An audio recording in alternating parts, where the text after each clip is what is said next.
दोस्तों सबसे पहले तो यार आप जो है यहाँ पर देखिए आपका मंथली एसआईपी कितना जा रहा है 6,226 रुपए का, जिसमें से हमने जो है एक्सपेक्ट रिटर्न किया है सिर्फ देख सकते हैं 17% का ही रिटर्न कंसीडर किया है। बाकी ड्यूरेशन देखिए दोस्तों, ड्यूरेशन काफी ज्यादा मेन फैक्टर होता है आपकी इन्वेस्टमेंट जर्नी का। तो ड्यूरेशन देखिए आपका लगभग यहाँ पर आप देख सकते हैं 15 साल का आपको देखने को मिल जा रहा है, जिसमें से अगर आप ध्यान से देखेंगे तो 15 साल में आपका जो टोटल इन्वेस्टेज कितना हो जा रहा है देख सकते हैं लगभग 15 लाख या वो आपका टोटल इन्वेस्टेज हो जाएगा, जिसमें से आपको देखिए आपको जो लगभग फाइनल कॉर्पस आपको देखने को मिलेगा। देख सकते हैं आपका जो फाइनल कॉर्पस है देखिए लगभग कितना आपको जबरदस्त देखने को मिल रहा है। देखिए लगभग करेक्ट 2 करोड़ का आपका जो फाइनल कॉर्पस है आपको देखने को मिल रहा है। देख सकते हैं लगभग आपका 1,99,99,518 रुपए का लगभग मान सकते हैं 2 करोड़ का जो फाइनल कॉर्पस है आपको देखने को मिल जा रहा है। तो क्या आप भी कुछ इस तरीके से अपना जो वेल्थ है इसको जनरेट करना चाहते हैं?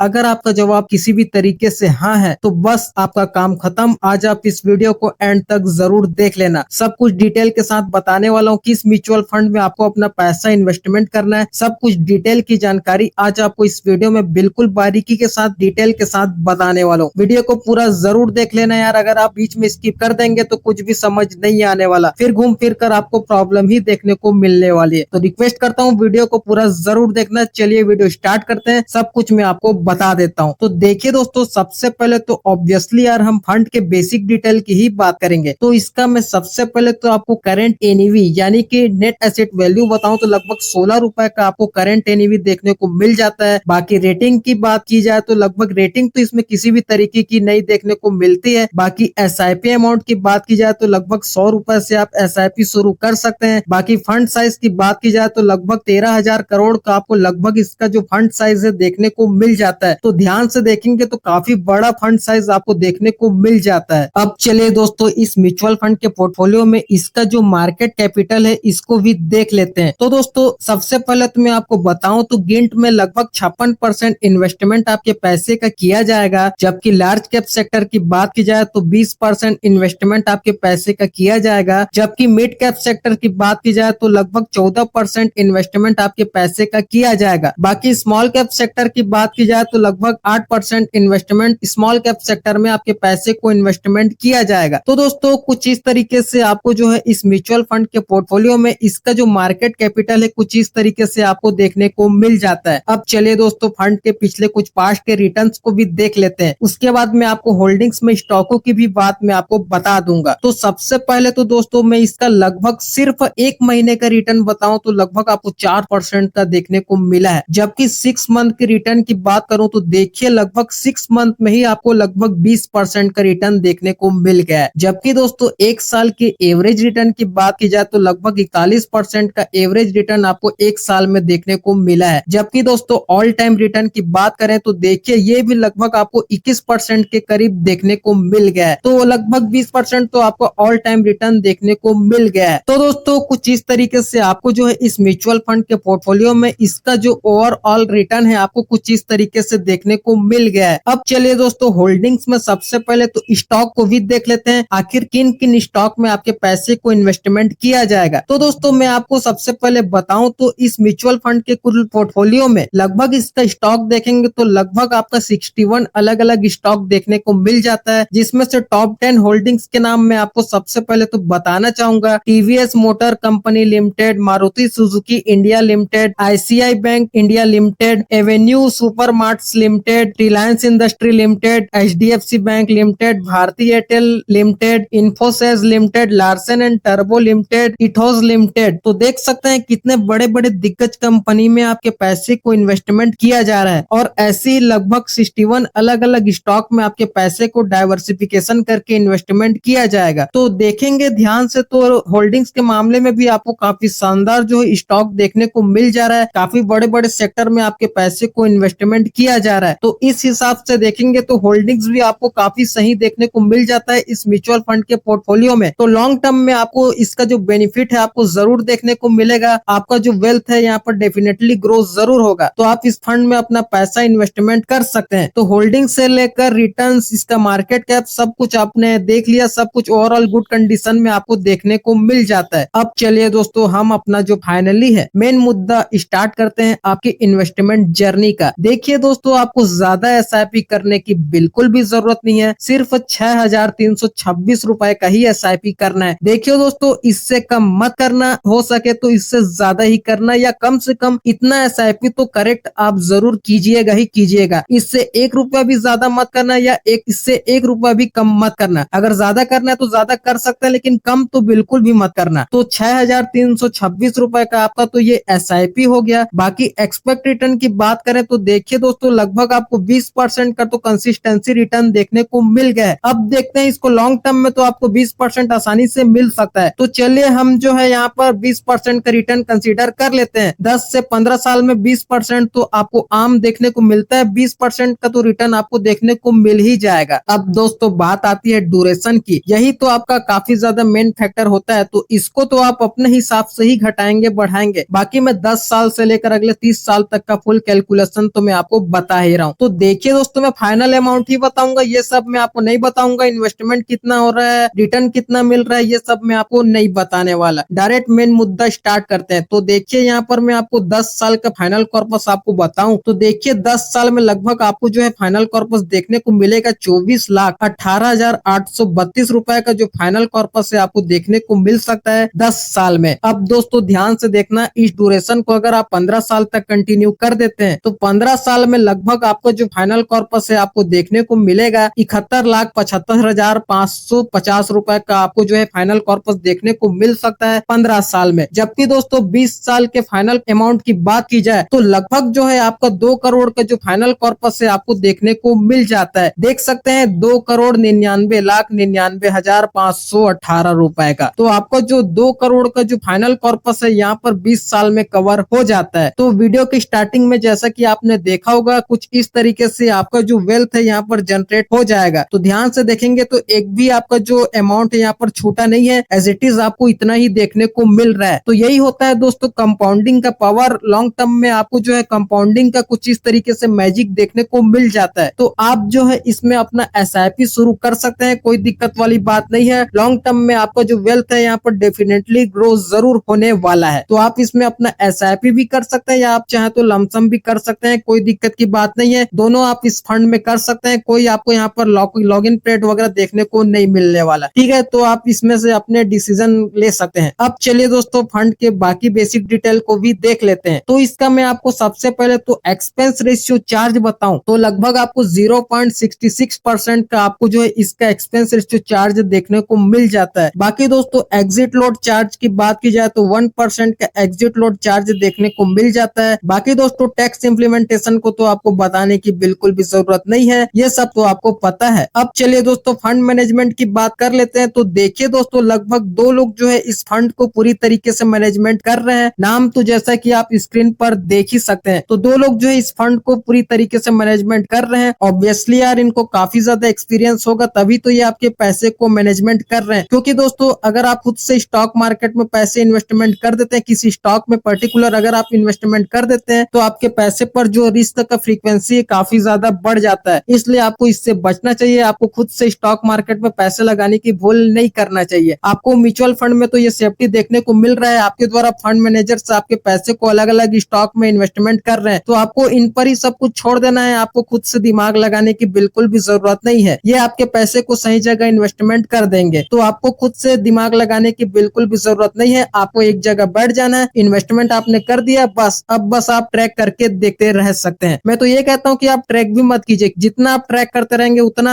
आप जो है आपके अंदर पेशेंस करने का जो पावर है वो घटते जाएगा। इसलिए आप इसे लगाकर एक तरीके से भूल ही जाइए तो सही रहेगा। तो आप ऐसा कर सकते हैं। तो दोस्तों ये तो रही फंड मैनेजमेंट की बात। अब चलिए दोस्तों फंड हाउस की भी बात कर लेते हैं। तो दोस्तों मैं सबसे पहले तो आपको बताना चाहूंगा ये ICICI प्रूडेंशियल का अपना म्यूचुअल फंड है, आपको देखने को मिल जाता है। अब चलिए दोस्तों फंड का तो मैं आपको सबसे पहले नाम भी बता देता हूँ। तो फंड का नाम आप देखेंगे तो ICICI prudential flexi cap fund आपको देखने को मिल जाता है। बहुत से लोग भाई कमेंट करते हैं आखिर फंड का नाम क्या है। फंड का नाम मैं आपको वीडियो के आखिर में ही बताता हूँ। तो फंड का नाम आप फिर से सुन लीजिए, ICICI prudential flexi cap fund. Direct dot plan की ही मैं बात कर रहा हूँ। बहुत से लोग बोलते हैं कि डायरेक्ट प्लान है या रेगुलर प्लान है, इसको भी आपने बताया नहीं या एजेंट के थ्रू कराना है। तो भाई आपको कहीं से भी कुछ कराने की जरूरत नहीं है, आपको डायरेक्ट प्लान में ही इन्वेस्टमेंट करना है। तो ये भी आपने सुन लिया। अब चलिए दोस्तों फंड हाउस की भी बात कर लेते हैं। तो देखिए दोस्तों ICICI का अपना म्यूचुअल फंड है रैंक के मामले में देखेंगे तो इंडिया में लगभग तीसरे नंबर पर ये फंड जो है यहाँ पर रैंक कर रहा है। बाकी दोस्तों इसका टोटल AUM यानी कि अंडर एसेट मैनेजमेंट की बात की जाए तो लगभग 6 लाख करोड़ का आपको इसका टोटल AUM देखने को मिल जाता है। बाकी दोस्तों यहाँ पर इसके बेंचमार्क की बात की जाए तो S&P BSE 500 इसका जो बेंचमार्क है आपको देखने को मिल जाता है। तो दोस्तों कुछ इस तरीके से आपको सब कुछ ओवरऑल आपको इस फंड में देखने को मिल जाता है। बाकी दोस्तों आपकी क्या राय है, आप इस फंड में अपना पैसा इन्वेस्टमेंट करने वाले हैं या नहीं, उसकी जानकारी आप मुझे कमेंट करके जरूर बताएं। बाकी दोस्तों ये कोई रिकमेंडेशन नहीं है, एजुकेशनल पर्पस के तौर पर आपके लिए वीडियो बनाई गई है। तो इन्वेस्टमेंट करने से पहले आप किसी भी फाइनेंशियल एक्सपर्ट से कंसल्ट कर सकते हैं। बाकी आप थोड़ा खुद से भी रिसर्च जरूर किया करें। ठीक है दोस्तों, तो मुझे उम्मीद है आपको सब कुछ A to Z इन्फॉर्मेशन इस वीडियो से देखने को मिल गई होगी। बाकी कमेंट करके जरूर बताएं आपकी क्या राय है, आप इस फंड में अपना पैसा इन्वेस्टमेंट करने वाले हैं या नहीं, या ऑलरेडी इन्वेस्टेड है, या आपको किसी और फ्लेक्सी कैप में दिलचस्पी है, तो आप मुझे कमेंट करके बता सकते हैं। बाकी दोस्तों वीडियो पसंद आती है तो यार अभी के अभी लाइक जरूर कर देना। बाकी शेयर तो अपने सभी दोस्तों के साथ कर ही देना। अगर आपके मन में किसी भी तरीके का कोई भी सवाल या जवाब है तो आप कमेंट बेझिझक आप करके पूछ सकते हैं। आपके कमेंट का रिप्लाई मैं जरूर करूंगा। तो चलिए दोस्तों हम आपसे मिलते हैं जल्दी किसी नेक्स्ट वीडियो में, तब तक के लिए देखते रहें। Thanks for watching guys, bye bye, have a great day.